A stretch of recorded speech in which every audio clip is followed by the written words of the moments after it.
Si tu as plus de 40 ans, ne mange pas plus qu'avant, te bouge, vis peut-être même de manière plus consciente qu'à 30 ans et pourtant le ventre grossit et le sommeil empire, alors le problème ne réside très souvent pas dans les calories. Peut-être as-tu déjà vécu cela toi-même, tu manges le soir, en fait pas tant que ça. Pas de restauration rapide, pas de sucre excessif, parfois même une salade, quelques légumes, peut-être des protéines. Et pourtant tu es plus tard au lit, le corps est fatigué, la tête en fait aussi, mais le sommeil ne vient pas vraiment. Ou bien tu t'endors, mais te réveilles vers 2 ou 3 heures du matin. Pas affamé, pas stressé, simplement éveillé. Le lendemain matin, tu ne te sens pas reposé. Et le ventre? Il est toujours là. Parfois même plus dur qu'avant. Beaucoup de gens commencent à douter à ce stade, d'eux-mêmes, de leur métabolisme. Ou bien ils croient que leur corps est cassé. Mais et si ton corps faisait exactement ce qu'il est biologiquement censé faire et que tu lui donnes inconsciemment chaque soir le mauvais signal? Car ton corps se pose chaque jour une seule question cruciale. Est-ce maintenant le jour ou est-ce maintenant la nuit? Pas. À quel point ce repas était-il sain? Pas. Combien de calories était-ce? Mais seulement, à quelle heure l'énergie arrive-t-elle? Et c'est précisément ici que commence le malentendu qui concerne des millions de personnes, particulièrement à partir de 40 ans. Le même repas, mangé à 18 heures ou mangé à 21 heures. Pour nous, cela semble identique. Pour ton corps, c'est une énorme différence, car le soir, ton horloge interne commence à basculer. Lentement, mais systématiquement. La mélatonine augmente, le corps se prépare au repos, à la réparation, à la régénération. Si tu manges encore maintenant, un conflit biologique apparaît. Ton corps doit dormir, mais en même temps digérer. Il doit relâcher les graisses, mais en même temps stocker de l'énergie. Et dans de telles situations, le corps décide toujours de la même manière, il joue la sécurité. Il stocke, il retient. Non pas parce que tu as fait quelque chose de mal, mais parce que la sécurité est plus importante que la minceur. Et maintenant vient le point décisif.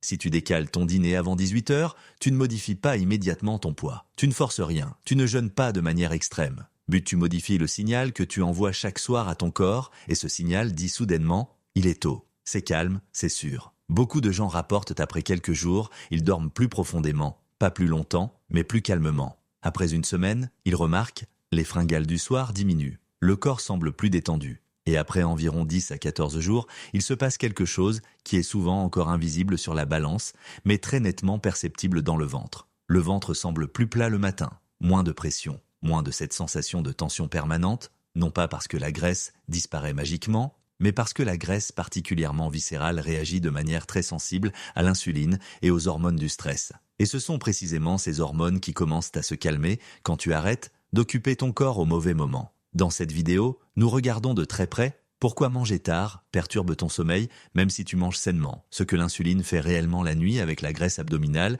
et ce qui se passe réellement dans ton corps pendant ces 14 jours de dîner matinal, non pas comme un régime, non pas comme une astuce, mais comme une logique biologique, car ton corps ne travaille pas contre toi. Il travaille seulement selon des règles que presque personne ne t'a expliquées. Et ce sont précisément ces règles que nous regardons maintenant étape par étape.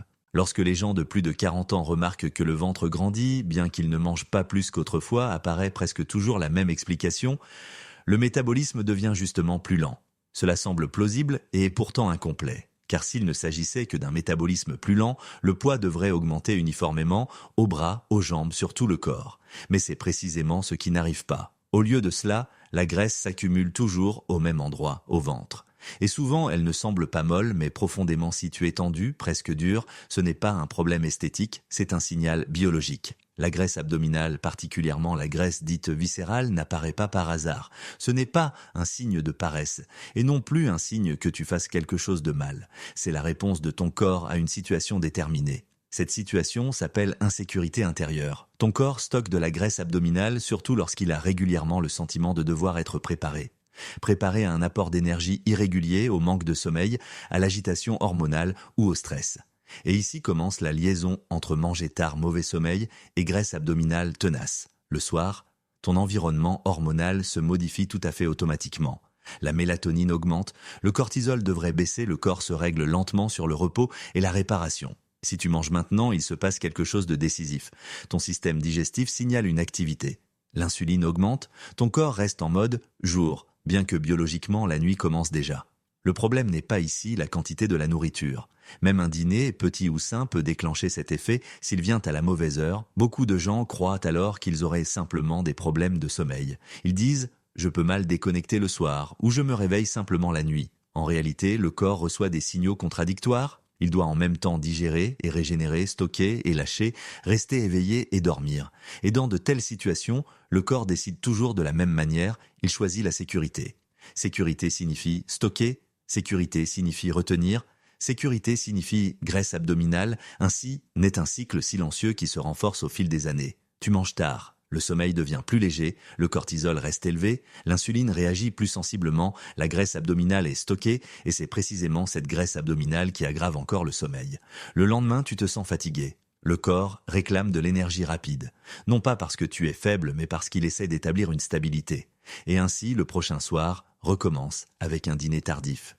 Ce cycle est extrêmement répandu et est à peine expliqué parce qu'il ne rentre pas dans des modèles simples de calories.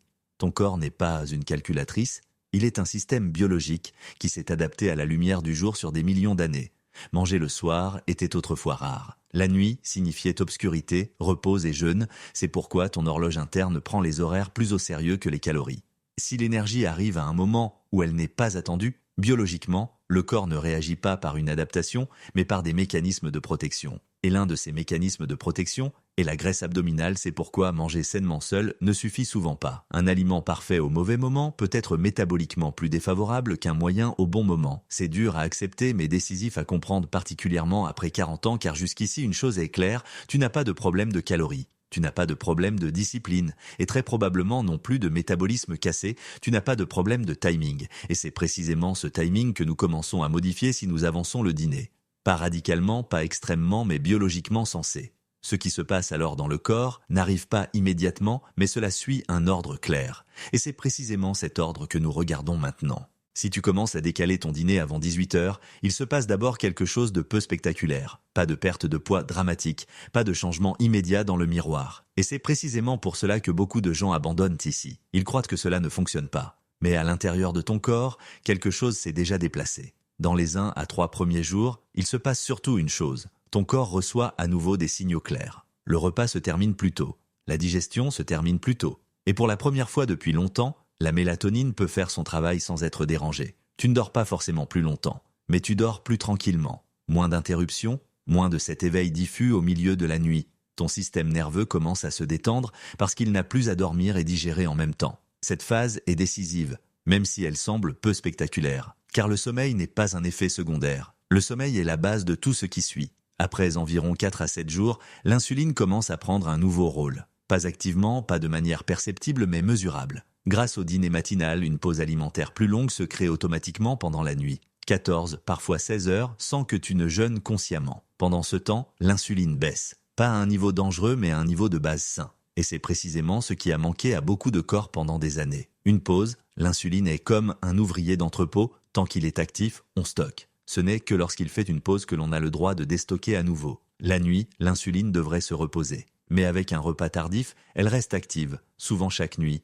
pendant des années. Quand l'insuline fait enfin une pause, le foie bascule. Loin du stockage, vers la maintenance, vers la réparation, et même si tu ne sens pas cela, un changement fondamental commence ici dans le métabolisme. Après environ 8 à 14 jours, tu atteins le point où beaucoup de gens remarquent qu'ils ont pour la première fois quelque chose au niveau de la zone abdominale. Pas forcément moins de poids, mais une sensation différente. Le ventre semble plus plat le matin, moins tendu, moins gonflé. Cela ne vient pas du fait que la graisse disparaît soudainement, mais du fait que la graisse viscérale réagit différemment de la graisse sous-cutanée. Cette graisse se situe profondément dans la cavité abdominale, autour des organes. Elle est hautement active, et elle réagit de manière extrêmement sensible à l'insuline et aux hormones du stress.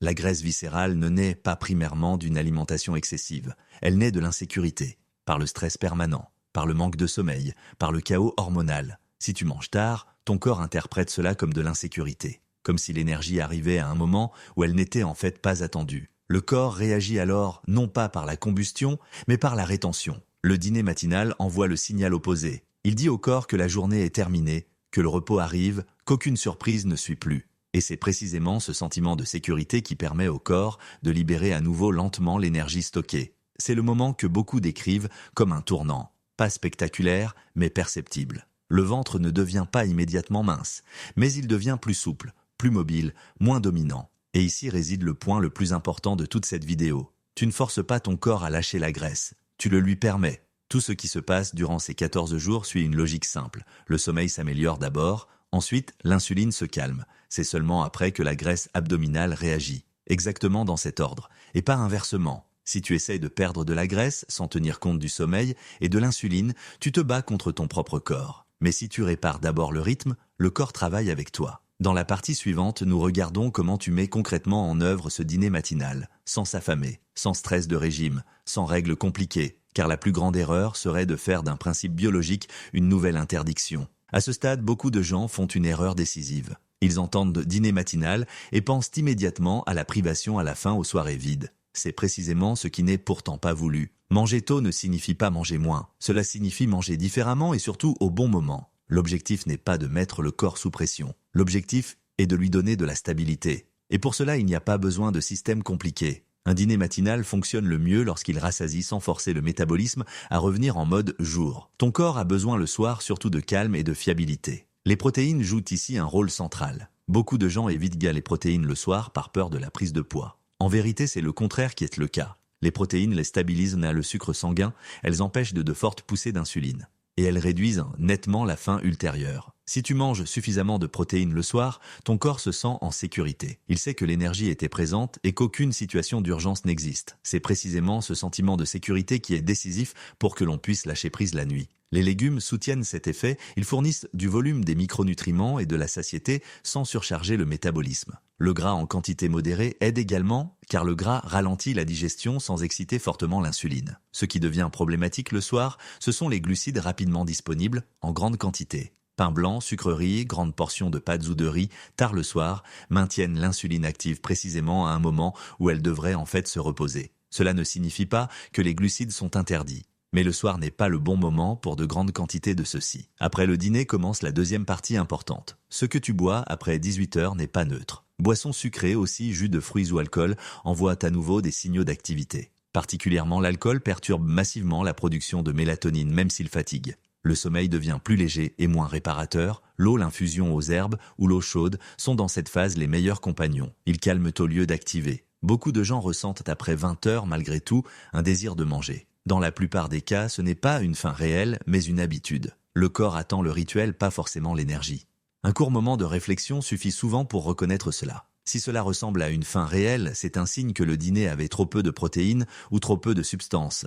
Ce n'est pas une erreur, mais une information. Le corps apprend et s'adapte. Important est que tu ne fasses pas du dîner matinal un nouveau projet de stress. Le stress élève le cortisol et c'est précisément cela qui agit contre l'effet global. Il ne s'agit pas de perfection, mais de régularité. Si tu manges tôt, 5 ou 6 jours par semaine, le corps commence à s'y habituer. Il attend le repos, il planifie la nuit, et il commence à utiliser l'énergie différemment. Le plus grand avantage de cette approche est sa simplicité. Tu ne dois rien compter, tu ne dois rien interdire. Tu ne dois changer qu'une seule chose, le moment. Et c'est précisément ce seul changement qui suffit souvent pour déclencher une chaîne de réactions qui se répercute lentement mais durablement sur le sommeil, l'insuline et la graisse abdominale. Dans la partie suivante, il s'agit des limites de cette approche. Pour qui elle n'est pas adaptée, quelles erreurs anéantissent complètement les faits et quelles questions reviennent sans cesse quand les gens prennent ce chemin. Car aussi efficace que le dîner matinal puisse être, il est aussi important de ne pas le mal comprendre. À ce point, il est important d'être honnête. Le dîner matinal n'est pas un outil universel qui fonctionne de la même manière pour chaque personne dans toutes les circonstances. Et c'est précisément ici que naissent de nombreux malentendus. Il y a des personnes pour qui un dîner matinal strict sans adaptation n'est pas approprié. En font partie les personnes qui s'injectent de l'insuline ou prennent certains médicaments hypoglycémiants. Aussi, les personnes avec une forte insuffisance pondérale, les femmes enceintes ou les personnes avec un antécédent de troubles alimentaires devraient être très prudentes. Non pas parce que manger tôt est nocif, mais parce que le corps dans ces situations a d'autres priorités. Une autre grande erreur est la tentative de tout faire parfaitement. Certaines personnes commencent à manger tôt, mais se mettent ce faisant sous une pression énorme. Elles mangent trop peu, elles ont peur de faire quelque chose de mal et elles vont au lit affamées. C'est précisément ce stress qui élève le cortisol et peut neutraliser l'effet global. Le corps ne fait pas de différence entre le stress dû au travail, le stress dû à la peur ou le stress dû au contrôle. Le stress reste le stress. Et le stress dit au corps que maintenant n'est pas le bon moment pour relâcher l'énergie. Une autre erreur fréquente est ce qu'on appelle le rattrapage du matin. Celui qui mange tôt le soir et mange ensuite extrêmement beaucoup le matin envoie à nouveau des signaux contradictoires. Le corps n'apprend alors pas le rythme, mais le chaos. La régularité est plus importante que les extrêmes. Aussi, les heures de sommeil jouent un rôle. Manger tôt et rester ensuite éveillé jusque bien après minuit est comme un redémarrage à moitié. Le corps ne reçoit certes plus d'énergie tôt, mais il n'entre pourtant pas dans un véritable mode nuit. Alimentation et sommeil vont ensemble. Beaucoup de gens demandent à ce stade. Quand vois-je des résultats? La réponse honnête est le sommeil souvent, après quelques jours.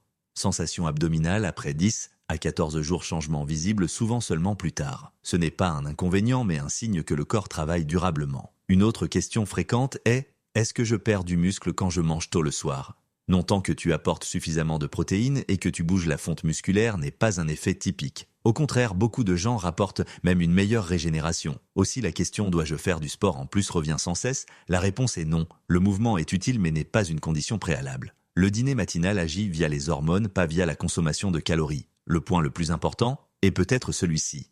Le dîner matinal n'est pas un tour pour tromper le corps. C'est une manière de coopérer avec lui. Si tu essaies d'en faire une nouvelle règle, un nouveau régime ou un nouveau dogme, tu perds précisément ce qui rend cette approche si efficace. Il ne s'agit pas de manger chaque soir à 18h pile, il s'agit de redonner de la fiabilité au corps. S'il sait quand le repos commence, il peut mieux lâcher prise.